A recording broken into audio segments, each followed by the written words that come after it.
Bonjour à tous, c'est Thomas. Aujourd'hui, je vous présente les nouveaux DJI SDR Transmission que nous venons tout juste de recevoir.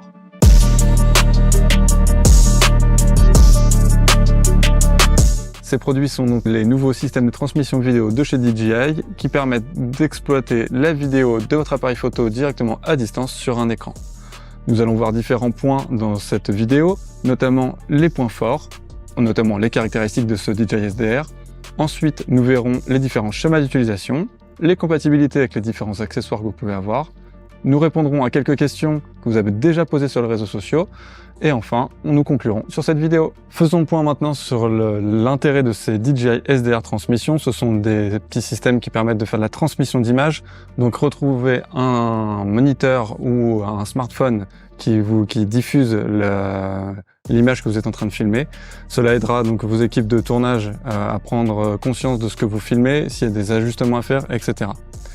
Comment cela va fonctionner? Grâce au SDR. Le SDR, c'est une technologie qui permet d'avoir 2 km de portée avec un système de transmission fiable et avec une latence relativement faible.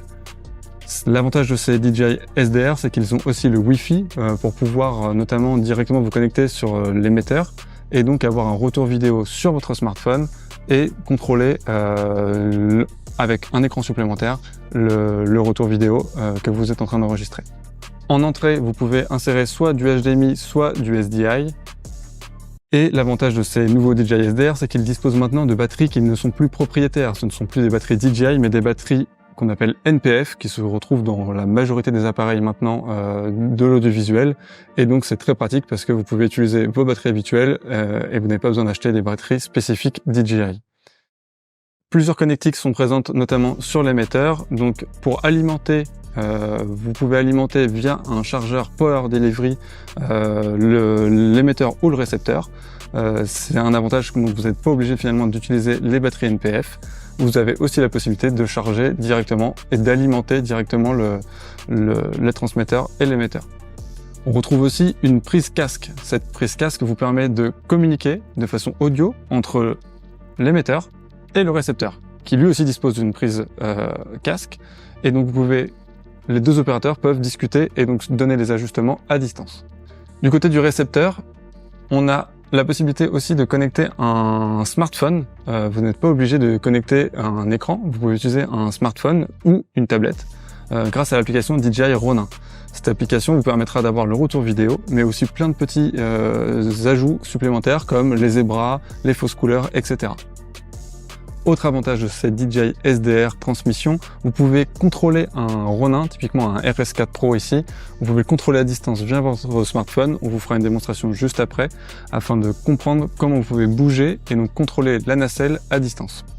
Pour les utilisateurs d'appareils photo Sony, vous aurez la chance de pouvoir disposer des menus directement sur votre retour vidéo et contrôler ces menus depuis votre smartphone, ainsi régler la caméra à distance. Lorsque vous utilisez un smartphone, vous pouvez aussi enregistrer en local des vidéos. Donc votre retour vidéo, vous pouvez l'enregistrer et ainsi le consulter rapidement. Nous allons maintenant découvrir les différents scénarios dans lesquels vous pouvez utiliser ce DJI SDR Transmission. Et le plus simple des scénarios, c'est celui-ci. Un appareil photo, un émetteur et un smartphone. Là, vous avez le retour vidéo en Wi-Fi. Donc le smartphone est connecté directement à l'émetteur grâce à un petit QR code que j'ai fait glisser et j'ai scanné depuis l'application DJI Ronin afin de me connecter rapidement et facilement à cet émetteur. J'ai mon retour vidéo qui est donc intégré ici. Je peux appliquer, comme je disais tout à l'heure, les zébras, les fausses couleurs, etc. afin d'avoir tout le contrôle possible depuis mon smartphone et ainsi vérifier rapidement si j'ai bien fait mon cadrage, ma mise au point, etc. C'est vraiment un avantage indéniable pour tous ceux qui sont seuls et qui veulent filmer des petites vidéos sans avoir besoin de distance énorme, mais simplement vérifier leur setup et vérifier leur configuration. Cela est donc possible grâce à cet émetteur qui est vendu seul à 329 € et donc il ne vous impose pas d'acheter le combo, le DJI SDR Combo, où vous avez un récepteur en plus. Seconde configuration, celle-ci, avec un appareil photo, un émetteur et un récepteur qui diffuse lui sur une télé, un écran, un smartphone ou une tablette. Mais en plus de cela, vous pouvez avoir, donc là, grâce à la technologie SDR, évidemment, entre ces deux éléments, mais ceux qui veulent aussi contrôler depuis l'émetteur en Wi-Fi avec un téléphone peuvent le faire. C'est-à-dire qu'ils restent à côté et eux peuvent rapidement avoir leur retour vidéo en plus de ce qui est émis à distance, donc jusqu'à 2 km en SDR, ce qui est mis à distance sur un écran, une tablette ou un smartphone. Donc ça, c'est vraiment la configuration, on va dire, basique que l'on peut retrouver avec le combo que vous achetez au prix de 599 €. Configuration un petit peu plus complexe, mais que vous pourrez aussi faire avec votre DJI SDR Transmission Combo, c'est celle-ci, avec un appareil photo connecté à l'émetteur, qui est lui aussi relié au stabilisateur DJI RS4 Pro, et qui diffuse l'image donc jusqu'à notre récepteur ici, qui, dans ce cas, diffuse sur un smartphone. Mais vous auriez très bien pu le diffuser sur une télé, un écran, ce que vous souhaitez. L'avantage de cette configuration avec le smartphone, c'est que vous pouvez contrôler à distance, comme on le disait tout à l'heure, les mouvements de la nacelle. Donc, pour ceci, vous avez simplement à aller dans les menus de l'application DJI Ronin et choisir le mode Force Mobile. Force Mobile, c'est quoi? C'est grâce à votre mobile, vous avez le gyroscope qui permet de chaque mouvement le reproduire sur la nacelle et ainsi cadrer comme vous le souhaitez ou même suivre une personne en mouvement grâce au stabilisateur. Vous gardez donc toujours la stabilisation du stabilisateur, mais vous pouvez cadrer comme vous le souhaitez, bouger, et cela juste avec le gyroscope. Seconde option, l'utilisation du joystick virtuel. Donc là, ce sera sans le gyroscope, mais simplement grâce à des petits joysticks qui permettront de faire bouger la nacelle et donc régler plus précisément votre cadrage à distance, notamment si le Ronin est placé de façon lointaine sur une structure ou sur une grue par exemple. Lorsque vous voulez pousser la chose un petit peu plus loin, vous pouvez aussi utiliser plusieurs récepteurs avec un seul émetteur ou plusieurs émetteurs avec plusieurs récepteurs. Toutes ces configurations seront présentées via les petits schémas qu'on va vous faire passer juste ici. Et ainsi, vous pouvez voir que avec un émetteur, vous pouvez donc diffuser sur plusieurs récepteurs. En mode broadcast, donc en mode diffusion, c'est en illimité. Donc vous pouvez avoir autant de récepteurs que vous le souhaitez, tout en conservant la connexion Wi-Fi pour les contrôles vraiment rapides et à faible distance. Et vous pouvez donc faire une configuration avec plusieurs émetteurs, donc plusieurs caméras qui vont renvoyer vers plusieurs récepteurs. Et ainsi, sur le récepteur, vous pouvez choisir quelle caméra vous voulez regarder. Et donc, c'est très pratique, notamment quand vous êtes en régie et que vous voulez savoir le cadrage A, B ou C. Est-ce qu'ils sont bons? Quel est le meilleur cadrage, le meilleur moment à capter? Et ça, vous pouvez le faire directement depuis le récepteur. Ou si vous êtes sur un smartphone, vous avez une option très simple qui vous permet de switcher entre les A, B ou C. Donc DJI conseille jusqu'à 3 émetteurs pour une stabilité maximum. Mais visiblement, nous pouvons faire plus, mais il conseille de rester jusqu'à 3. Depuis le début, on vous parle de beaucoup de connexions et d'interconnexions avec différents appareils, que ce soit les caméras, les smartphones, les écouteurs ou les chargeurs Power Delivery. On vous met en description toutes les compatibilités données par DJI. Bien sûr, ce sont des compatibilités qui sont exhaustives. On a essayé avec des smartphones qui ne sont pas dans cette liste et pourtant cela fonctionne très bien. Avec des chargeurs qui ne sont pas dans les listes mais qui fonctionnent très bien aussi. Bien sûr, prenez pas le chargeur bas de gamme ou un smartphone d'entrée de gamme non plus.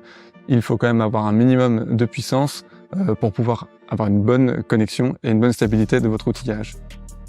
On va maintenant passer à la partie FAQ en répondant à quelques-unes de vos questions que vous avez déjà posées sur les réseaux sociaux, mais surtout si vous en avez d'autres, n'hésitez pas après à les poser en commentaire. Alors Thomas, première question, je connaissais un petit peu le DJI Transmission premier du nom, je voudrais voir avec toi un petit peu les différences avec ce produit-là, qu'est-ce qui en ressort et qu'est-ce qui les différencie à proprement parler? Ok, alors effectivement, le premier DJI Transmission, c'était la première génération de transmission chez DJI. Un des produits qui étaient bien plus gros et lourds, mais qui aussi avait une portée bien plus grande, puisqu'on arrivait jusqu'à 6 km. Là, la technologie qui est différente, c'est la technologie SDR, qui n'est pas intégrée sur les premières générations de transmission. Et cette technologie SDR permet d'avoir 2 km de portée, donc une portée en norme CE qui est bien moindre, mais qui du coup n'a pas la même cible client. Et ça, c'est vraiment une des différences. La seconde différence, évidemment, c'est le prix. Là, on a un prix avec le combo à 599 €, donc c'est vraiment, on va dire, un prix contenu. Il faut bien sûr rajouter certains éléments comme les batteries, etc. Mais on a une solution qui est presque utilisable directement, sortie du carton, à un prix qui défie quand même toute concurrence. Ok.